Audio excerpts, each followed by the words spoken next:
I can take you back and pull up at least 5 red flags of where you may have unconsciously ignored it, but should have drawn a boundary to love and protect yourself, but you didn't because you didn't feel confident enough. And that's okay. I'm not here to shame you, but I want you to recognize that you can change your future. You can change this from happening again, but you have to first go back and recognize, where did this come from in the first place? This is a really critical piece in the person who's been cheated on to understand the mindset, that state of being that the cheater was in. And the reason for that is because understanding that helps you detach from internalizing it. Wherever you are, if you have cheated on someone, you've done it because there's something you're seeking from that you don't have in your life currently. You can say you don't have it in your relationship. You can say you don't have it in your life. I think that's more appropriate to say, I don't have it in my life right now. All right. Welcome, everybody, to episode 3 of the Wounds to Wisdom podcast. What is cheating all about? So this is going to be a really powerful episode today, where we're going to talk about what cheating really is, why we do it, where it comes from, and about agreements that we have in relationships that more often than not we're unconsciously breaking, right? A lot of people shame cheating and judge cheating, which is, apt, because cheating hurts people. And to be honest, it also feels like shit. But if you don't understand why you're either cheating or why you may be attracting people who cheat on you, you're not going to be able to break out of that pattern. And that's what we want, to break out of that, to have the loving life and relationships and committed partnerships that we can have, right? So also with me today is another amazing member of my team, Kristina. Kristina, how are you doing today? I'm doing fantastic. Why, thank you. How are you doing, Yats? I'm doing good. I'm having a furry eyebrow day, apparently, which I think is an everyday thing for me, but today just seems extra furry. Sometimes my fiance, when I'm watching a movie, will just sneak up next to me with a pair of scissors because she knows I'm so engrossed in movies. I think you know this too. And she comes up and she just starts snipping. And the last time I almost got stabbed in the eyeball, and I'm like, "What's wrong with you, girl? Why would you do that?" She said, your eyebrows look so Greek. And I was like, yeah, because it's a symbol of my masculinity and strength. So that's what I think. Yeah. But Well, I can say, first off, that sounds a little dangerous. all Maybe we right. need to change that approach with Yes. your fiance. And second off, you just happen to be in luck because furry eyebrows are trending right now. So you're ahead of the curve. Nice. You got it. You're ahead of the Nice. trend. Am I one of those trendy girls, Christina, with my furry eyebrows and stuff? Yes, precisely. Yes. You're a trendsetter, Nice. essentially. I thought you were gonna say you're in luck because furry eyebrows are a symbol of fertility, masculinity, and what is the other one? Um, Virility? Yes, that's the first one I said. But what is the last one? No, something with finance. I think I have great eyebrows, and I think they're gonna do really well in my life. Hopefully, carry me far. But today we're gonna talk about cheating and what cheating is all about. I see we've already got some people logging onto this podcast. We're going live while we're watching, which is amazing. So, are you excited about this episode? What cheating is all about? Yeah, I actually really am. And so, what's also interesting about this topic, and I'm sure you'll get into it, but really, this call and this conversation is really for everybody. So, like, if you have been on the side of being cheated on, or if you have been somebody who has done the cheating, we're going to go into something for both sides, which I'm really excited about. Yeah, me too, honestly. And a lot of people wonder how I've gotten to where I have with this work, building this company, doing this teaching. And they don't know that actually cheating was a very big part of my story. People naturally think that people who are teachers or gurus, or just coaches, that they naturally have had it all perfect, that everything's gone really well. It's actually quite the opposite, because I think a lot of us have had challenging pasts in our relationships or in our lives, in our health. I think that inspires us even more to want to create a different life, and to also teach people on how to have a different life and not to make some of the mistakes that we've made. So I'm really excited about it. My first question to you, Christina: have you ever been cheated on? Oof. Starting with the heavy hits. The heavy hits. So, per my knowledge, I have not been cheated on Okay. my whole life. Again, per my knowledge. That was a short and somewhat lame answer, Christina. I mean, people are logging on here for like amazing, interesting, juicy stuff. And clearly we're like, oh, well, thanks for watching, guys. That's the end of the episode. Yeah. No, I'm just joking. But what about, have you ever done the cheating bit? So that was what I was going to elaborate on. So Mm. I have been on the other side actually twice in my life in 2 different, I guess time periods you could say. So I can either go into that now or I could just ask you the question back to kind of set the Oh, tone in regards to well, if you ask me the Mhm. question back, I'm going to have to talk about it because cheating is something that I think, here's something so crazy. Cheating was my mistress. Doesn't that sound insane? And people listening are probably wondering, like, what does that mean? Cheating was your mistress. Cheating was my go-to thing to run away from my relationship. So cheating was my mistress. Cheating was my girlfriend on the side, so to speak, irrespective of who it was I was cheating with.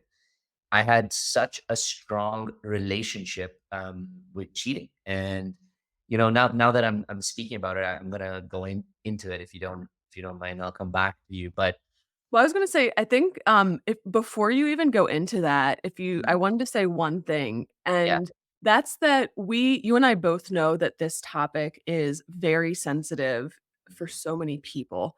And Yeah, so for those of you guys listening, tuning in, I also wanna preface, this conversation that we're going to have and really invite you guys to just listen with an open mind. And this is for 2 reasons, because as I had said earlier, really this conversation it's going to help heal people on both sides of the equation because Yats and we've both heard so many stories about cheating. And so I would say, and I don't want to speak for you, but we can equally hold space for people who have been cheated on and people who have done the cheating. And the reason why is what we're going to go into. And so really, if you've been cheated on, it can create this sense of pain like, yeah, kind of living it, and then if you have been the person who has done the cheating, it can really like, reliving it can put you in that state of shame or guilt, and we can kinda see how both of those emotions, while emotions are always kind of just informing us about things that we still need to heal, we can't stay in those places, and so this conversation is really going understanding is going to help you heal whatever your relationship to healing has been. So with that, I'm gonna hand that back over to you, Yats, so you can go into your no, story. I'm glad you prefaced with that because, we have a lot of clients who come to us about cheating, right? And I would say maybe the majority is on the end who've been cheated on. And we do still have like 20% or 30% of clients who have done the cheating. And in both cases, the after effect is just disastrous. It's a loss of self worth. You completely question and doubt yourself. You invalidate whether you can actually have love if you're capable of a beautiful relationship, if romantic relationships out there. And I think that's the sad part about cheating is what it leaves us with the broken hearts, the questioning whether it's the other person's behavior, my own behavior, questioning why and how I got into this. And for me, I've been on both ends of the cheating. And so I've been able to, it's shitty, but I have been able to learn and understand what it feels like on both ends and why it happens on both ends of the cheating. And one of the biggest things, like, as I'm saying to people, and the first thing is to even understand what is cheating, right? What is cheating in a relationship? Because sometimes I've actually seen relationships in which, this is one of my favorite relationships I've observed in any of my friends. They're a slightly older couple. They have 2 kids in their 20s. And she loves to dance, right? She's always going out there dancing. He, not so much. And so the first time we all went out together, me with that couple, we went to a club and she was just dancing on her own. She was dancing with a bunch of other guys. And he was standing at the bar just having a drink. So I went up to him first and I was like, man, like, are you okay with this? Because in my experience and limited knowledge at that time, I thought it wasn't good. So I was like, dude, are you okay with your wife? Not even fiance, not even girlfriend. You okay with your wife dancing with all these men? He's like, yeah, man, because I don't enjoy dancing that much and she does enjoy dancing. And I know how she feels when she gets to dance. She comes home so fulfilled and happy. It's like me when he loves racing. And so she travels around with him, going for all the Formula One races, which she hates, but she does it because she understands that's what he needs to feel like loved and connected. And he said it actually brings our relationship closer. And these two, like they, when you look at them, the sexual chemistry and magnetism between them is amazing. They party together all the time. They're so social. They've been together so long. And they're amazing parents. I've seen them with their kids who are in their 20s, and they're amazing. And that was the first time for me, I think I recognized how how much the dynamics of different relationships are different. And as long as two people in the relationship set the agreements and set the dynamics, that is all that I believe matters in a relationship. So when you think of cheating, cheating is when one person, yes, breaks the other person's trust, but more importantly, it's when one person breaks the agreement of the relationship or the connection that was designed to be had. And as we go along in life and relationship, we have to keep evolving our agreements, no? Because we're in different stages of our lives. Like when we're parents, before we're parents, when we're just dating, they're all different agreements. So I think what cheating really is when an individual breaks the agreements that are created with a pair. And that's why what's important is to actually create the right agreements together, even just subtly talking about them so that they're understood between each other. And then once you do that, it allows people to have their individual expressions in a relationship. So to feel like I'm not being closed off, I'm not being constrained. It allows each individual to thrive. And therefore, in my opinion, it allows the relationship to thrive. Because then you have two people who are feeling fulfilled as relationships, as individuals coming together. And cheating doesn't only have to be sexual. It doesn't even only have to be sensual. It can just be emotional, you know? And sometimes you can have a partner who wants to be your best friend. And when you have another best friend of the same sex on the outside and you're really connecting with them, it can feel very invalidating to this particular partner. So then you have to have an agreement around, okay, I want you, or I'm going to be your source for all your emotional security, love, backup, etc. And in our relationship, I don't know if I'm okay with you having that level of connection with people outside. Whereas there's other relationships where that part isn't an issue. So I think it's really about the agreement between two people is what sets the standard of what is the healthy dynamic and agreement in a partnership. What do you think?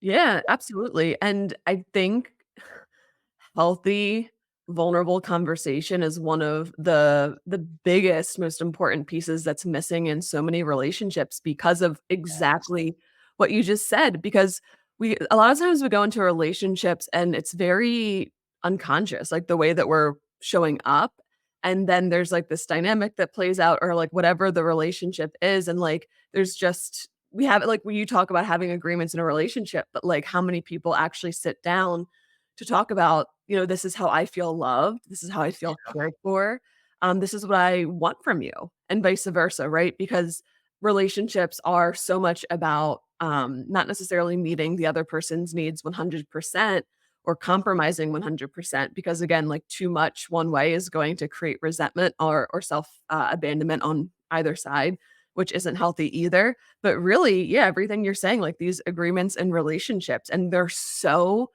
unique to the relationship, like, to that couple, which is Yes. also really, really important. And one last thing I'll say before I ask you a question, Mhm. is that, like, when you're looking at a couple and what their agreements are, it's so important to look at the intention. So, like, especially like what you're talking about with, that couple that the woman's intention to like dance with men, it probably wasn't to make her husband jealous. It Mhm. probably wasn't to like, just like sucker punch him and be like, you bastard, you didn't, you canceled on me last weekend, so I'm gonna like stick it to you or like Yeah. punish it, protest behavior. Really, their agreement was really just like, "Hey, like, I wanna dance because I feel alive, it makes me feel sensual, and, like, I kinda need another person to do that." And so you can kinda see how that intention was very pure, and it was also mutually agreed upon, so that's why it works. And so the reason why I say that is also because, like, when we even look at, for example, like, I do know people who, like, might bring another person into the relationship, or there's, Yeah. the, polyamorous relationships out there. And so the Right. one thing I ask and everybody is just coming back to, well, like, what's your intention?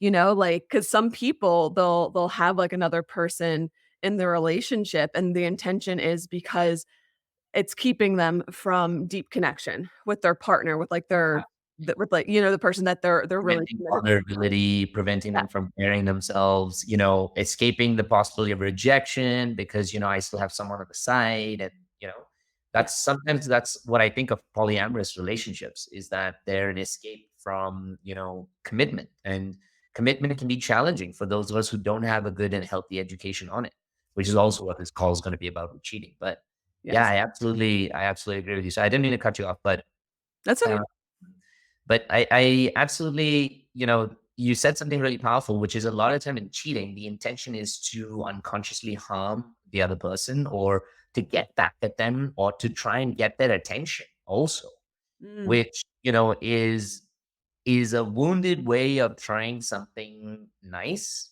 which is I just want my partner to try and pay attention to me and to create that sense of jealousy. I mean, we had Miles on that podcast, right? Like the first episode that we talked mm, about. yes. And he talked about how that he went to a nightclub with a partner and or she went there and he went to pick her up. And she came out of the club with her legs and arms wrapped around another guy intentionally in front of him saying, I'm going to go home with this guy. Now, what is the intention of that? The intention clearly, you've asked your boyfriend to come pick you up. And if you're doing this in that moment, you're clearly trying to get your boyfriend to feel something. That is your intention. You probably don't even want to go home with that guy if your boyfriend wasn't around, but you did it just to instigate a feeling from them. That is a really wounded way, which, in my opinion, if the relationship had a healthy dynamic of communication a while ago, she may have expressed that I'm not feeling validated, I'm not feeling loved, I'm not feeling connected. I need you to show up in different ways, which could have changed the relationship. Mm, So cheating is such a broad context. And yeah, coming back to, I just want to share a bit of my story, and I've been on both ends. I remember when I was cheated on is one of my first loves. So you're younger, you're more attached, and it means so much more to you. Whenever, and I'm going to talk about from the side of being cheated on first. Whenever we've been cheated on, the pain of the cheating completely hides the cause of how we even got to that point where the cheating happened. And for me, in what I mean is that, like, I was with this girl, and she, in her own apartment building, there were like these guys who she was really close with, and she kept saying they're like brothers to me. And my self worth was so low. This is the key thing, right? Statistically, most of the people who get cheated on express themselves as anxious attachments. Did you know that? It's insane. So statistically, most of the people who get cheated on express themselves as anxious attachments. Now, what does this mean? This means that these kind of people heavily attached to a relationship, their value of themselves comes from their relationship and how their partner treats them or loves them or values them, which also means that their sense of self-worth from the outside or internally from themselves is automatically low. Now, statistically, also, the people who get cheated on the most have reported to have hurting self-worth, a lack of self-confidence, and a lack of like a confident image of themselves. So all of these things again is that what they get from the relationship. So I'm talking about two statistics we're putting here together, which is that people who tend to get cheated on have expressed later on that they were hurting, had low self-worth, didn't feel really confident in themselves. If you're watching this and you're live, I want you to throw in the comments if you agree, if this makes sense to you. But and at the other end also, that statistically people who got cheated on tend to be anxious attachments because their relationship means everything. And because at that point they're not getting a sense of value or validation from themselves. So in this relationship, they accept treatment that is much, much, much, much lower than what they deserve. Cheating is only the end, the far end of the crime, so to speak. The red flags have showed up much before around the relationship not being good enough, the partner or their loyalty not being shown, and their attachment to the relationship. Listen to this. This is really key. Their attachment to the relationship blinds them from predisposed behaviors that are unhealthy, that are wounded, that create a lack of connection and love.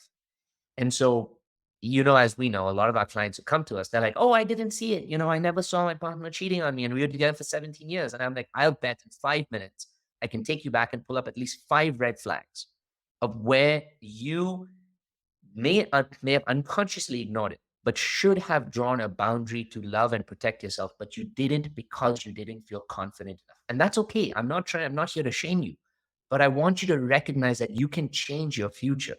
You can change this from happening again, but you have to first go back and recognize, where did this come from in the first place?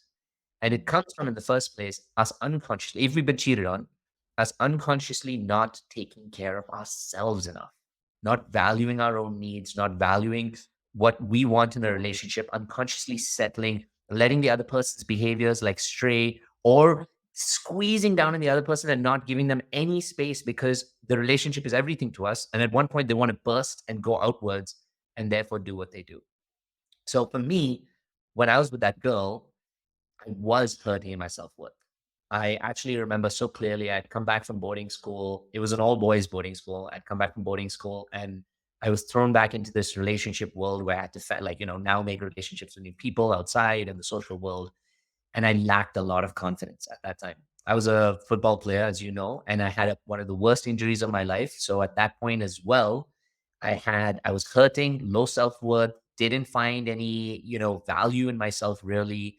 I was disconnected from my friends because my injury didn't let me connect with them. And then I think I just kept allowing the relationship with this girl to go where it did until she cheated on me. And today we're still friends, believe it or not. But it's because both of us have evolved from those wounds. But I have to recognize that guy who was there at that time and why he unconsciously attracted the cheating. I don't even want to say why he allowed the cheating, why he unconsciously attracted the cheating, because that woke me the fuck up and said, not only do I not want someone to treat me like this, I don't want a relationship that goes in this direction at all. So I said, what's important for me? Is it just to change the type of partner I attract, or to change the way I express myself, change who I am, change how I believe in myself, change in what I believe I deserve, so that I can attract a partner who can show that back to me? Mm. Does that make sense to you? Sorry, I know I went Yeah. for a rant, but No, it makes so much sense, and the biggest thing I have a really important question to ask, but the biggest thing that stands out that you said among many, but one being this this really this hallmark pattern that a lot of us have of not, like, air quote, "not seeing the red flags." right. And so I'm gonna say 2 things, and then I'm gonna ask you, so you might not need to think about this, but before I ask that question about, like, what red flags can you look back on now and kind of see, like, in that relationship, one thing I also wanna say to everybody listening is that so often, as Yat said, we get into a relationship, and because of that lack of confidence, that lack of self-worth, all of those things, we tend to get so wrapped up into this feeling that this other person is choosing us, and it makes us feel so loved and like chosen and just like, oh my gosh, like this makes me feel special, right? And so that can just really put a blinder on our ability to see those red flags. And so many people will be like, I didn't see it coming, just as Yat said.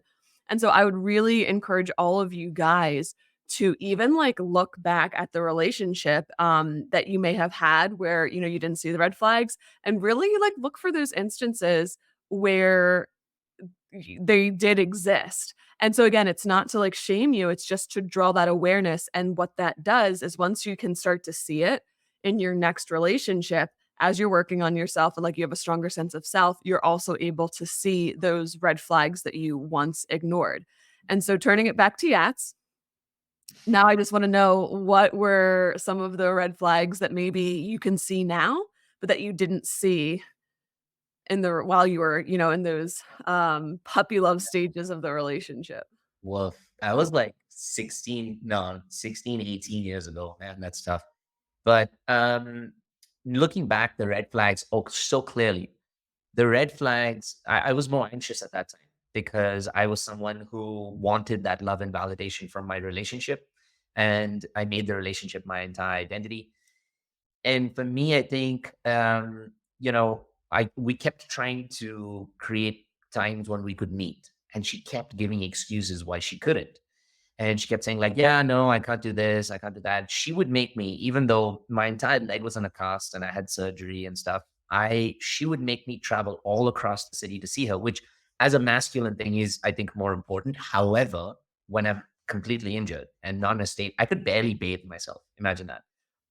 And yet I would do it. I would abandon myself.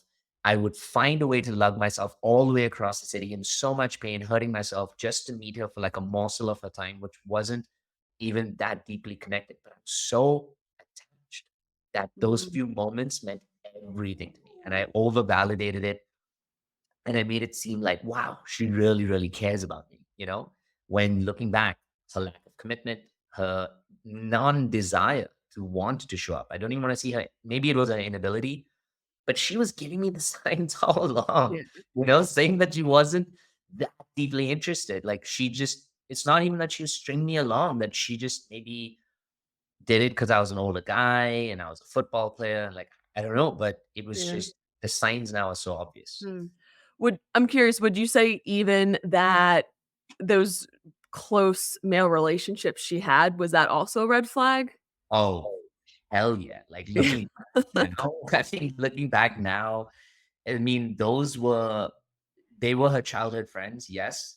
But looking back now, I can see how intimate they were all the time and that I would ask about it. But I was so afraid of being rejected and her saying, well, you know what, if you can't accept it, I'm leaving, that I wouldn't make it an issue. But for sure, I mean, those were some of the most obvious red flags looking back, the level of intimacy and trust and how much time she spent with them over wanting to spend time with me.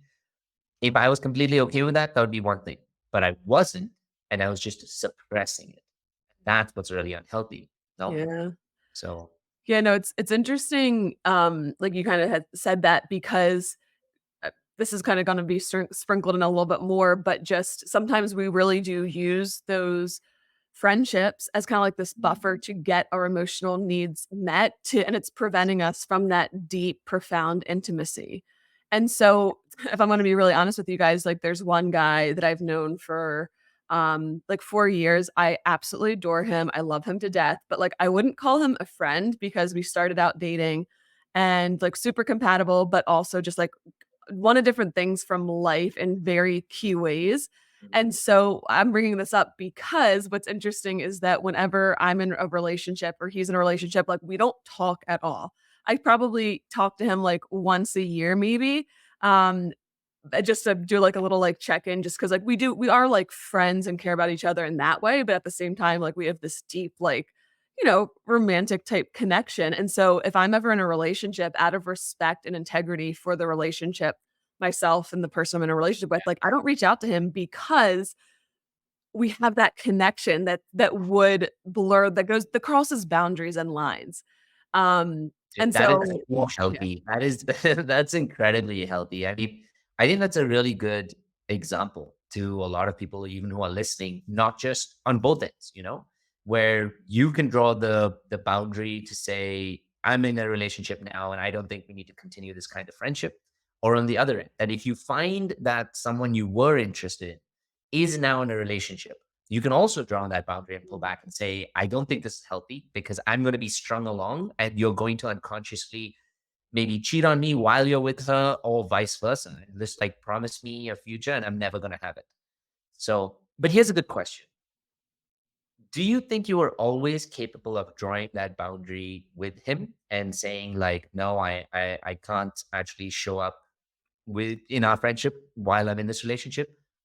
Or did it take you doing some inner work for you to build some sense of like, I think, to build some sense of self so that you could actually say that to him and not be afraid of potentially losing that friendship? Oh, yeah, this is totally new age Christina that has, like, definitely healed a lot. And so, yeah, so because this is more of, like, a newer, like, friendship relationship that I have with this person, because I would say my healing started probably about 5 years ago, and so, like I said, I met him 4 years ago, so, like, in the 4 years that I've known him, like, I've done so much work on myself to be able to recognize those, like just, like, those unconscious, like, patterns that happen, like, when we're like, air quote, like, kinda, like, using one another for something, and so, like, even, like, with him, it definitely is this unspoken thing that we have where, like, even, like, he knows not to message me if I have a boyfriend, and, like, same thing with him, like, I'll do a little check-in, like, "Hey, how's it going?" And then, like, if I know that he's in a relationship, like, that's it, like, I don't pursue the conversation, and that's, like, where we respect one another, and it actually isn't spoken, like, we don't necessarily, like, talk about it, it's just, like, just how it is, but definitely before, I would have been, like, clinging to that, like, even, I actually had a married guy that was very interested in me, and, at first, it was very, like, casual conversation, and so, like, he would message me on Instagram, and we had, like, so much in common and, like, all these things, and so I had just gotten out of a breakup, and my heart was obviously shattered, and so I'm getting this attention from this guy, we have so much in common, we're chatting, and then all of a sudden, I'm just like, "Ooh, we have way too much in common, we are way too compatible to be friends." And I had to, like, look at that relationship and, like, I'm like, "Out of respect for, like, you and, like, your relationship, like, we can't." I was like so I, like, don't message him, and I've told him that. I'm like, you know, I because it yeah, but I could only do that if I did inner work to be able to Mhm. recognize, "Ooh, wait, I'm hurting, so I'm getting attention wherever I can, even Yeah. if that means it's in a place that is not aligned with authenticity, and that's just isn't, like, in line with my integrity." So yeah, so that's what I would say about that. You Um know, I'm gonna jump in here because Mhm, this is a good segue to switch to the other side of when you do the cheating. And this mhm, reminds me of my days when I exhibited a lot of narcissistic behavior. Also, guys, I apologize if you can hear my dog. Like when she dreams, she literally like makes sounds and sings. And I'm in single dad mode right now because my partner is traveling. So I have no choice but to keep her in the studio here. But this reminds me so much of you said something so beautiful, Christina, where you said this friendship has so much in alignment, or we have so many things that are in common, and there's way too much of like this attraction that is beyond just a platonic friendship. There's something here that's really powerful. And when I was like, I exhibited a lot of narcissistic behavior. And also, I don't know the statistics on this one, but I would imagine that a lot of narcissists would be comfortable with cheating in that sense because it provides you an additional source of love and validation, which is exactly what I got. But here's the crazy thing. I was in a committed relationship with someone for 6 years. This is the next one, right? Where I'm doing the cheating. So this is this stage. And I truly believe I loved that girl, but I also know now I didn't give her all of the healthy love that she deserved and that I deserve to give her. I also believe that she was lacking in certain ways, which it takes two hands to clap, right? Which is the combination of why we got to where we did.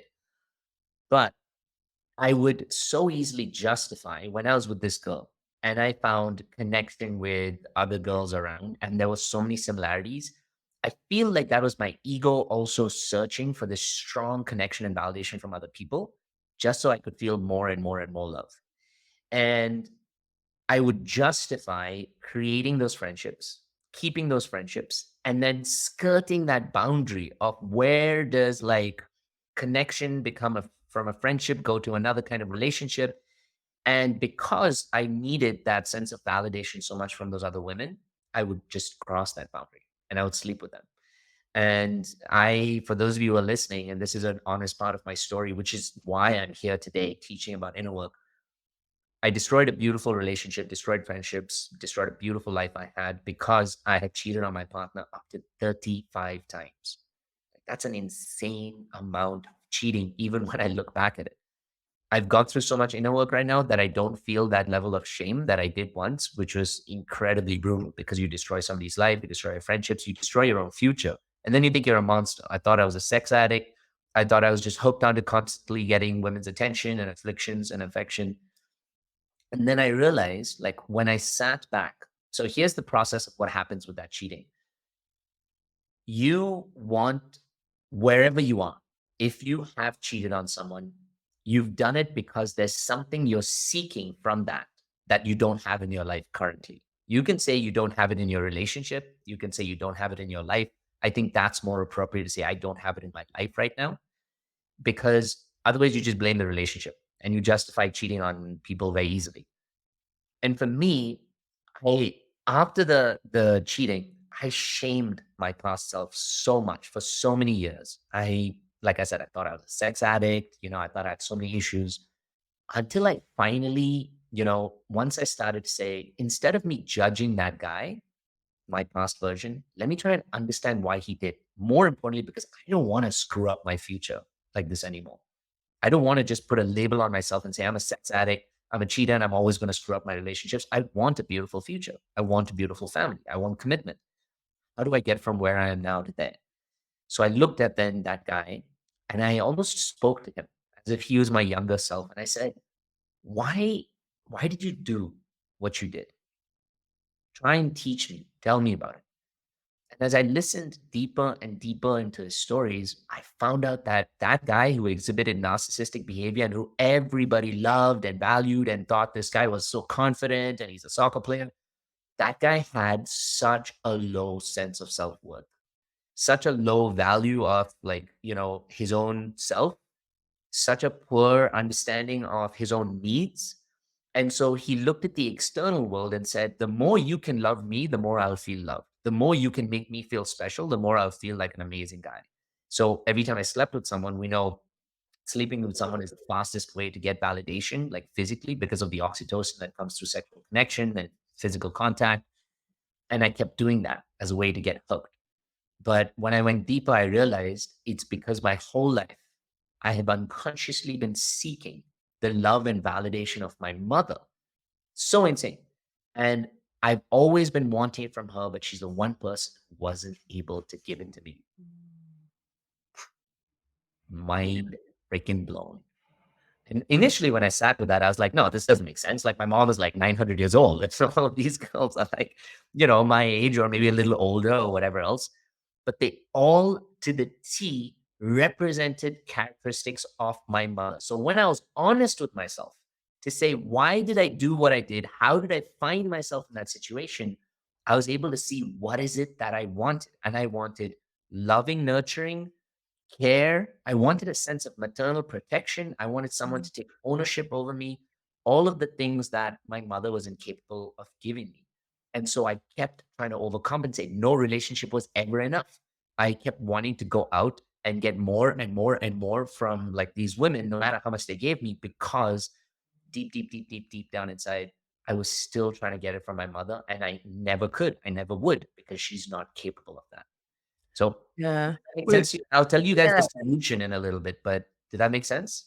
Yeah, so one thing I really wanna highlight, because there's so much that you said in there, and thank you so much for sharing because I know this story, like, obviously we've known each other for a while, so I do know, most of your story, if not all of it, but, just even being able to share this with other people it's huge, so thank you. And one thing that you said at the end that's so important is, like, when you have this deep wound within you, I think it's a great visual to literally think of it as a whole, right? So, Yats talked about always wanting this love from his mom, this nurturing, this attention. And so that really is a mother wound. And so, this mother wound, again, this visualization of like picture having like a hole within you. And so, what we do is, well, how do we fill this hole? We have no idea.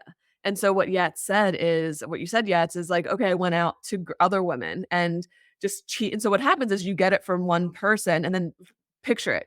You're pouring into a hole. So it literally goes in and goes right back out. Then you're like, okay, like I got that. I got like a little bit, but wait, I still need more because it's a hole. It literally seeked out. So it's like, think about it. Like the smaller the hole, it'll eke out like a little bit. But if it's a big hole, it'll just like go Yeah. straight to the bottom. So I think that's a really good visual to envision, and then also, it just really shows how we will go looking for it in other people in the external, which circles back to why we need to do the inner healing. So Yes. we are like, "Oh, nope, I'm going inwards, I'm patching up that hole on my own," so that when I do get external connection from another person, it's just, it's not even filling you up because 'cause you're already filled, it's, like, elevating you even more is, I Right. think, a And better way to and kind of see even it. then, you can draw a boundary with the kind of connection you're getting from people now, Yes.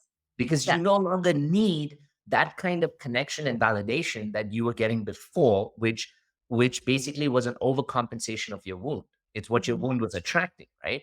And I heard this beautiful thing once, more recently, where this guy who had cheated on his wife a lot, like they obviously broke up, and they had a chance to have a meeting again. And she said, "Why did you do what you did?"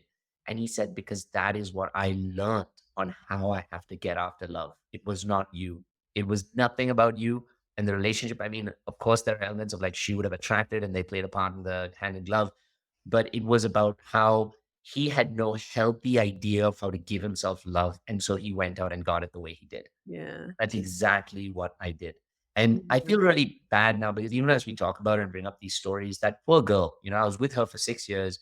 I broke her heart to the point where afterwards she hated me. And still visually, I can feel a lot of that resentment. And I don't blame her. I understand. I hope that one day she'll be able to release it and understand where I came from, where she came from, why what happened. It's such a hard thing to get over. And so I hold space for whatever she does and needs. But at the same time, I look back to myself and I'm like, I can't hate you for doing what you did anymore because I see why you did it. You were so wounded. Like you said, there was a big hole there. And because there was that big hole, there was no way I could draw boundaries. I didn't understand what healthy love was. If I was in that situation you were in and you had that strong friendship with that friend, I would have screwed around with it, to be honest. I would have used it. I would have used it as that external validation. I would have used it as an excuse to like, keep me, feeling good. And here's the craziest part.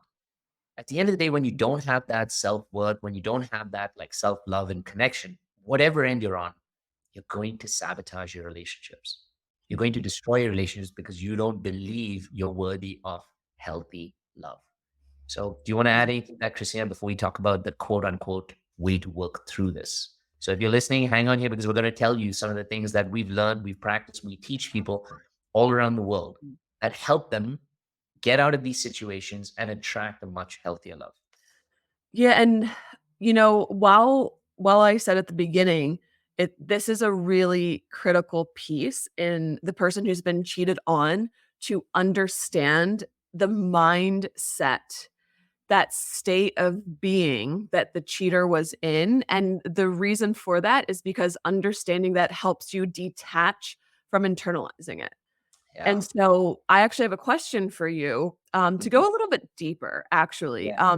And so for those of you guys listening, this is something that we do in like our programs. And so, Yats, if you will bear with me for like 2 minutes and do a practice with me, is that okay? Yes, absolutely. I feel good to be a participant. I promise you. Like, it's so often that I'm doing this all the time. When someone's like, "Hey, let me do this on you," I'm like, "Yes, please." I'm just gonna Yes. sit back, do this work on me, make me feel like all heavenly and honey Oh, puppy. Like I'm ready. I don't know if we're gonna feel heavenly right now. So actually, my point, and I'm gonna do this with Yats in just a second, but my point is to really focus on like who was Yats, and like he talked about it at a very cognitive level. But Yats, I want to go a little bit deeper. So if you could just close your eyes, and I'm gonna close my eyes with you, and if you could just start to picture yourself in that relationship. Doesn't matter when it was over those 6 years, but if you can start to see that 20-something-year-old Yats and thinking of a time that really stands out when you were cheating. Maybe it's one incident or with one person, but if you can see that situation happening,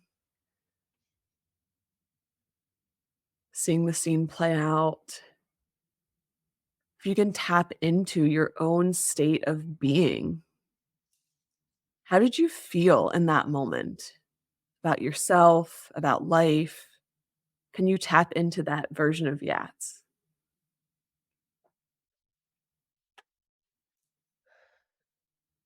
And you're getting me really emotional. Doesn't happen often at all. Do you want me to answer? Yeah, go ahead. He was so lonely.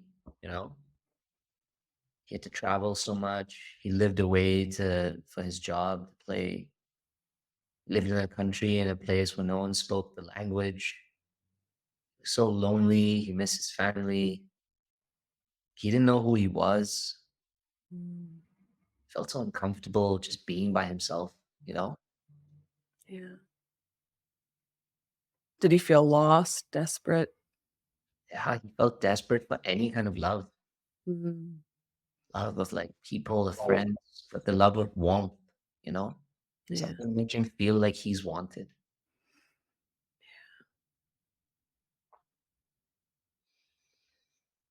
You take a breath into that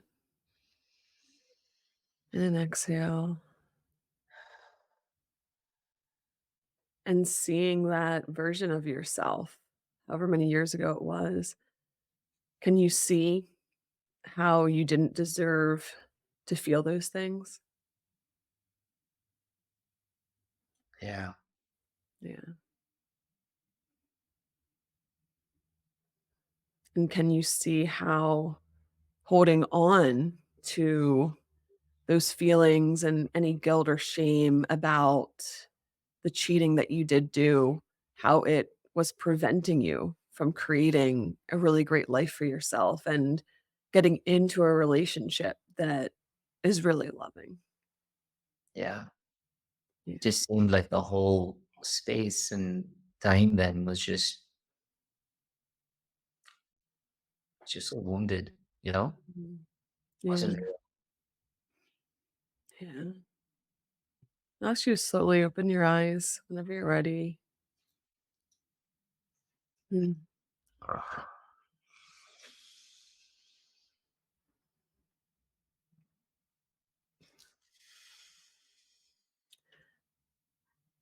And yeah, I wanna thank you for this is what I call letting us into your emotional, your intimate world, really.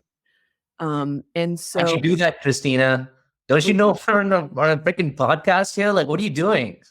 I'm not supposed to be the one and crying, but it felt amazing, I have to say. well, yeah, and so this is where, we segue into so as I mentioned, and I just wanna double down on this, it's really seeing the state and the wounds of the other person and understanding that their actions had nothing to do with you and everything to do with, like, themselves, right? Because a person that is really that's secure, that has a strong sense of self, they would be able to communicate in a relationship and not necessarily, break those agreements that you have with another person.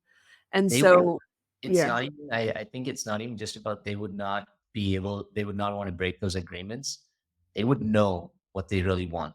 Mm, Someone who's feeling more secure would know what they want, they'd be defined by it, they do the work for it, and they wouldn't let these other things that come up in their life as, like, quote, unquote, "temptations," whatever, pull them aside from it because they're very driven by, "This is what I know I want and deserve, and so I'm not gonna sabotage it." Why would I sabotage that, you know? yeah. Like in the I it's so funny, my current partner, if I may, just say, you know her very well. She's a very loving, open, feminine spirit. And I think of myself even as in that couple, you know how much I love dancing, how much I like going out, how much I like do my things. And she provides me that space so unconditionally. And sometimes once I asked her, I was like, aren't you afraid or do you ever wonder? You know my past, you know where I've come from, you know about the cheating. Are you ever in your own mind afraid of that stuff? And she's like, "No, not at all." And I say, "Why?" And I wonder if it's like some blind thing that she has that she doesn't want to believe. And she's like, "No, you've done your work, you've come so far." And she's like, "I know that you will not want to sabotage this relationship because you know how good it is. So you will know that you're an idiot if you try and do something that will screw it up. So why Mhm. should I worry? I know and I have complete trust because of that, because I can see who you are today. I can see what you do. I can see how committed you are to certain things. You're like, the one thing I know you'd want from me is maybe space, like, when you need a little space to work or do anything. But I don't think you'd want to find some things with other people because I think you know what you're giving yourself, which is so important. And I think you know what you're getting from the relationship. And you've established that the combination of those two things is where you need to be right now. And for all her years, she's younger than me, as you know, she's really emotionally wise. And I'm grateful that she said that because it mirrored back to me that, first I want to say to you, Christina, thank you for taking me through that. I didn't think I would get that emotional. And I know it does this to me, right? I do it to everybody else. They're Mhm. sobbing, they're crying. So it feels good to be on that end. So But I learned well from my master. yeah, I also want to say how proud I am of, for those of you watching, listening, of Christina. I taught Christina and trained her and taken her through the motions, and for her to do it with such confidence back at me and create that journey, I think that's remarkable. So I just Mm. want to take a moment to say I'm really proud of you and I trust you in everything that you do with the inner Yats. But coming back to it, and this is part of that growth, part of that solution, whether you're the person who's done the cheating or the person who's been cheated on, the key thing there is to discover, what do I need to do for myself so that I feel more of a whole, so that I feel more internally validated, so that I feel more loved by and for myself. Now, a lot of you may think that, well, this doesn't make sense because we're trying to get in a relationship.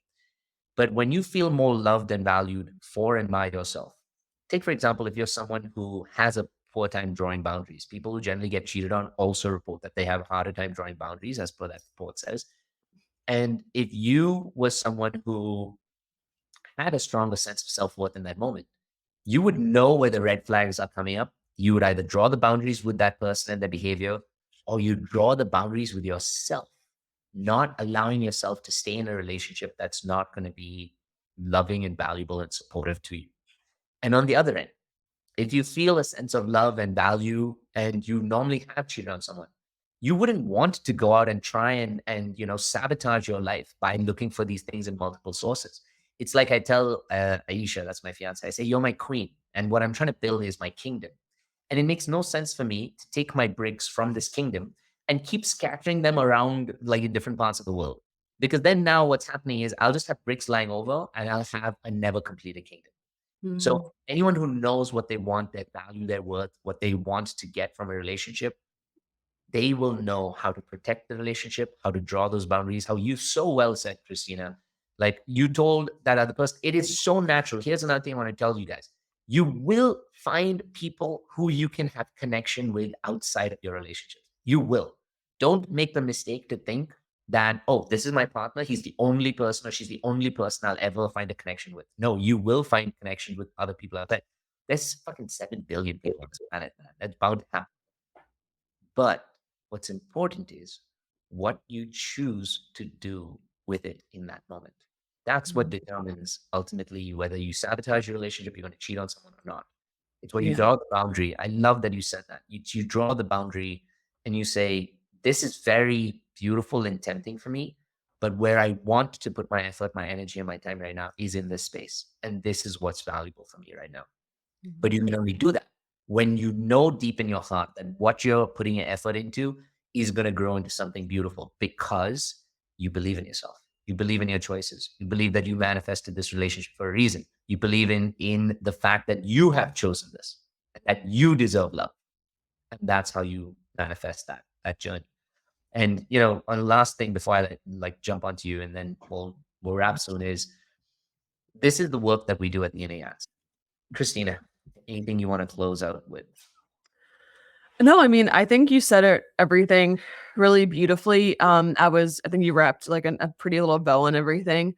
And yeah, this is all just, I just want to thank everybody that has tuned in because, this type of conversation, it can really trigger us and it can really trigger our wounds. So just as always, those triggers, they do teach us so much about where we still need healing. And so if you're, if you know where your healing is, if you're feeling triggered or any of those things, as Yat said, we have so many different ways where we can help and support you. And what I guided Yats through was like just the taste, just a little Oh, taste. yeah, absolutely. So that was like Just 2 minutes. I obviously didn't want to go too deep into it, but we do like super in-depth work. I just wanted to illustrate that. So thank you, Yats, for letting of me course. do that with you. And thank you And so much for bringing me on. and you know what? This was actually this episode and this conversation was a really good healthy example of the masculinity and the femininity. Because if you watched, there were two or three moments where Christina tried to provide that gentle cushion for everybody listening, saying, "Hey, I know this can be really hard for you, especially for those who've gone through the experience of the cheating." And she provided that loving kind of like delicate protectiveness, which is the femininity aspect, the feminine, and it's on here. And I kept providing the structure and the direction of where we were going to go, which is the masculine element. And so the combination of this is always creates beautiful experiences because we live in a yin yang space, no? So because I brought that up also because our future episodes are going to be about the masculine and the feminine, how to create strong polarity in your relationships, how to learn from maybe past experiences that may have gotten us wounded, prevent us from expressing our true masculinity and true femininity. Actually, to link this point, when at that time in my life where I was cheating so much, I was not a very masculine individual. I mean, I expressed Mhm. myself in masculine ways by playing sports and all of that stuff. But inside, I lacked a sense of diligence, commitment, grounding, safety, and structure. And all of those things are very strong masculine things. I wasn't dedicated and committed enough to something. I loved being like, going with the breeze and the flow, which is very feminine and beautiful. But there's a level of dedication that's needed from the masculine that creates safety for the feminine.